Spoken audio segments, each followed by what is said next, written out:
Obviously, after your last fight, you called for this spot to be the possible backup for the Vicente Luque Nick Diaz fight, and then it came true. So, I guess since then, how's life been? How's camp and just preparation for probably the biggest fight you faced in your MMA career? Firstly, thank you guys for coming, and yeah, man, it's a blessing to be here. Manifested this through words and action, and yeah, I am, man. I was not the backup. Nah, I was just manifesting this that I'll be here, and when Diaz or Luque pulled out, you know, they had options, but the last man standing was Themba Gorimbo, and I'm here now. And Saturday I'll be a ranked fighter. Finally, in my career, I am working towards something that I've always wanted, that is to become the UFC welterweight champion. And yeah, man, I'm grateful of Luque, honestly, because you know what? He does not have to fight me. He didn't need to fight me. There's nothing for him in this fight, but he has to fight me on Saturday, and I have to go out there and win, and I'm going to win. And I'm grateful that he's giving me the opportunity to be a ranked fighter. You know, he could have gone the other way and said no whatsoever, you know. But I'm grateful for him and everyone that played part in this. And yeah, man, it's a blessing to be here. Welcome to the Mambo Show. Well, he did an interview last week, and he said that fighting you actually he thinks makes more sense than fighting Nick. Nick Diaz would bring more eyeballs, but in the sportsman-like sense, he said fighting you makes more sense. So I guess what do you make of Vicente as an opponent? I respect Luque, man. I respect him, and I respect what he has done. It's just, you know, unfortunately we have to fight, and I'm going to win, and I wish him nothing but the best, you know, after the fight. He knows what I present. He knows what's coming, and I know what's coming. I'm fully aware of Luque, and yeah, man, nothing but respect for him. If I mean it, I would say may the best man win, but I'm not going to pretend and say I want him to win now. I'm going to win, and I'm not going to say may the best man win. I wish him nothing but the best after the fight. Going off of that, I think you tweeted something along the lines of, I don't know how I'll finish it, but I will. So I guess, are you seeing holes in Luque's game, or is that just confidence in your own abilities when you step in there? Brother, one of the things that I want is to go out there and be myself. I don't think I've lived up to my own potential, not to the world's potential. I don't care what the world says about me. Personally, I know what I can do, and I don't think I've lived up to that yet. And it's just this fight. It makes so much sense for me. I feel like this is my homecoming fight. Luque is good in all areas, and he's a dangerous guy. And when I fight dangerous guys, I do very good, because you know what? I don't kind of like stall the fight and whatsoever. Like the guys, not disrespect to the guys I've been fighting, but the guys I've been fighting, like, you know, I kind of like go in there knowing I'm gonna win, and I'm sure of what I'm gonna do. But this one I know I'm going to win, but I'm also aware that this might be a war. I might have to bleed a lot in this fight to get this victory, and I'm prepared for that. And I know somewhere along the line I'm gonna get a finish. This fight is not going to the judges. I know this. I'm going to finish. I'm fighting to finish. How? I don't care. I don't want to put a stop sign on my potential. I know I can finish him on the ground. I know I can finish him standing. I know I can finish him anyway. This is just, I want to be free, and I'm happy. I'm dangerous. I noticed your social media profile picture. It's Marvin Hagler. You have something about Kobe Bryant in your bio. So I guess, do you just have like all of these heroes that you look to emulate, or just kind of feed off of when you do step into the octagon? You see my bald head, I didn't cut it. You know, the goatee, that's Marvin Hagler look. I mean, you have the mindset of war when you go to these fights. So that's why I have the Marvin Hagler. Kobe Bryant is my hero. That's why I always, you know, want to say Mamba mentality all the time, because when I switched my mind from just being the ordinary Themba to be the Mamba mindset, and when I started following a lot about Kobe Bryant, I realized my life was changing and my career took a turn. I always have worked hard in my career, and But you know, when I started applying the Mamba mentality, it went to another level. And just last one for me, there's obviously a couple of other big fights in your weight class coming up as well. Just get your thoughts on the co-main event between Shavkat and Ian, and then next week between Colby and Joaquin Buckley. I don't care about the guys that are fighting after me. When we get there, we'll cross that bridge. I don't wanna. I will have to be here. Why must I talk about other guys? You know, the guy I will talk about is the guy who's in front of me. That's Luque. Those guys, you know, they must do their business. When I get there, I'll cross that bridge and we'll talk about that.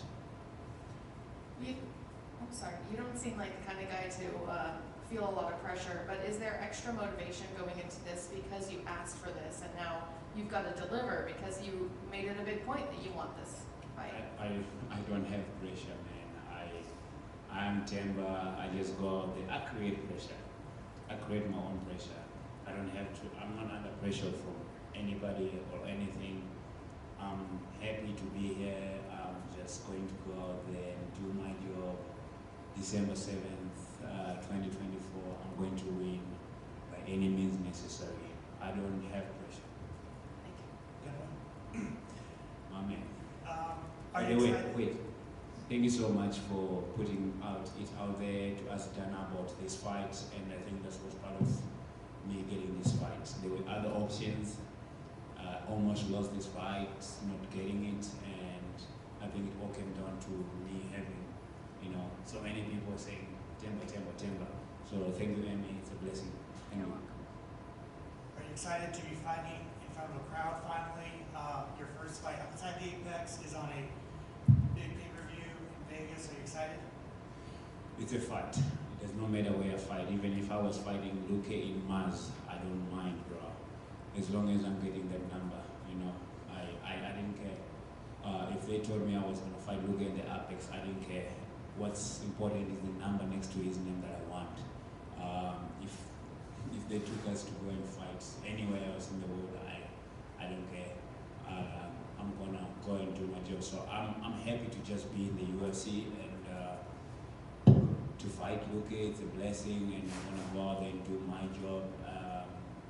The crowd is a great thing because I feel like the Apex, no disrespect to the Apex, if they ask me to fight at the Apex, I'll do it over and over and over again. Because you know what? I'm in the UFC, bro. Only certain amount of athletes make it to this stage.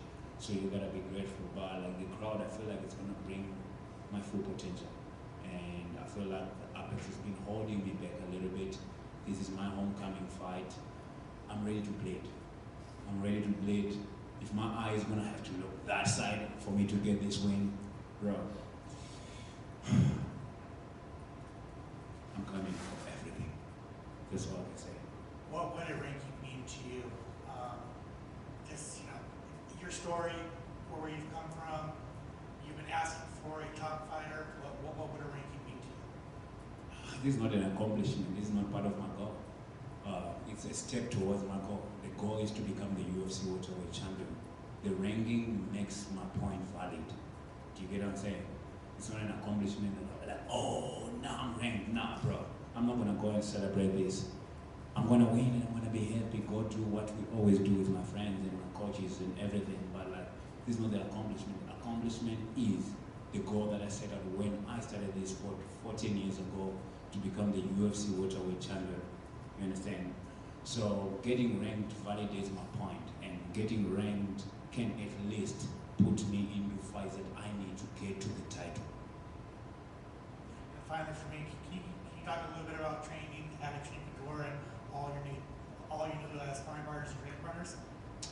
Yeah, at Extreme we're doing well with one of the best minds in the game, that is Eric Nixon, who's my head coach, and obviously I have my coach, my wrestling coach, that is Swan Hussein, you know, and my boy Asled. But other than that, you know, the training Extreme is good for me because I get to train with guys that were champions and guys that only live to fight and want to fight. And most of the athletes that are there at Extreme are all UFC athletes, and it just, I mean, you kind of like don't know how good you are until you have to train with these guys, you know, then you kind of like get that confidence that I'm actually good. And then I use the PI, you know, my man Gavin and the PI and Becky and, you know, those guys, I think for the last 6 months, they've seen me in the PI training there 6 days a week, which is unheard of for them because I book them Monday to Saturday. Some fighters book them twice a week or 3 times a week. I book Monday to Saturday because I want to make the most of this, because there were times I wish to have times like this. Now I have to run with this. Over here, cheers.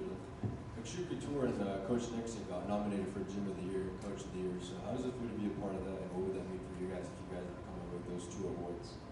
I mean, Coach Eric is good, he's smart, and I think one of the best things that he has that I don't think a lot of coaches have is ego of wanting everything to be done by him. Like I bring my own wrestling coach from South Africa, Swan over there.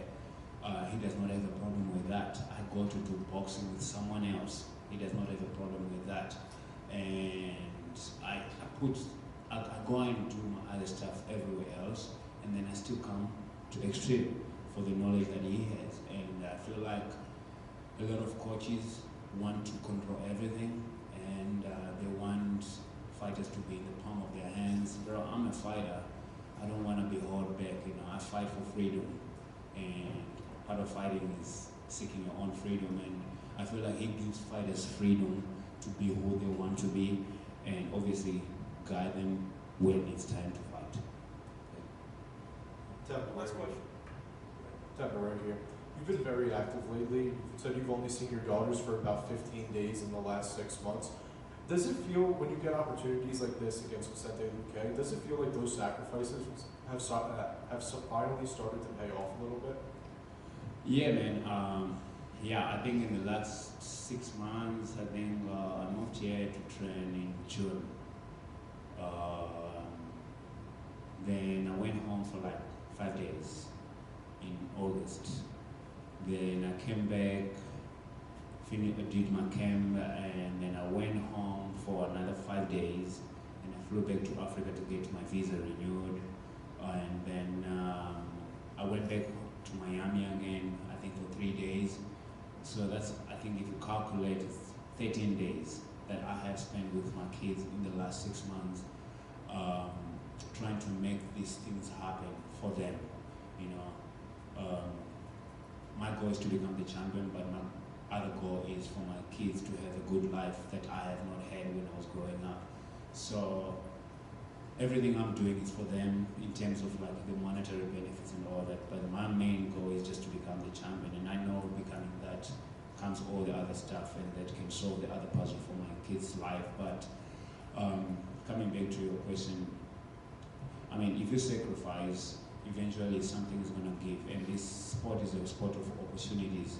It's either you take opportunities or you get given opportunities, and I feel like I'm taking the opportunity, and of course Luque is giving me the opportunity, and the UFC is giving me the opportunity, and I have to go out there and take it and run with it, and change my life. I think my life has changed, bro. Like, my life is a blessed life. I think my life is already changed in a beautiful way. I am super grateful, even if I don't have anything right now. I think I've made it in life, because if you know where I come from, Zimbabwe, Bikita, it's a rural area, bro, like, where it's unheard of for me to just be here. And for me to just, even to be on a plane to come to America, I have made it, bro. But now, it's for my kids and everybody else that, you know, that can benefit through that. So yeah, the sacrifices and the hard work has paid off, still paying off, will pay off, and I'm forever grateful to just be here. What a blessing, what a life this is, and thank you guys. It's a blessing to be here, and I think that was the last question, right? Oh yeah, I wish to be here longer, but yeah guys, thank you so much. I'll see you guys on Saturday after I win. Bless you.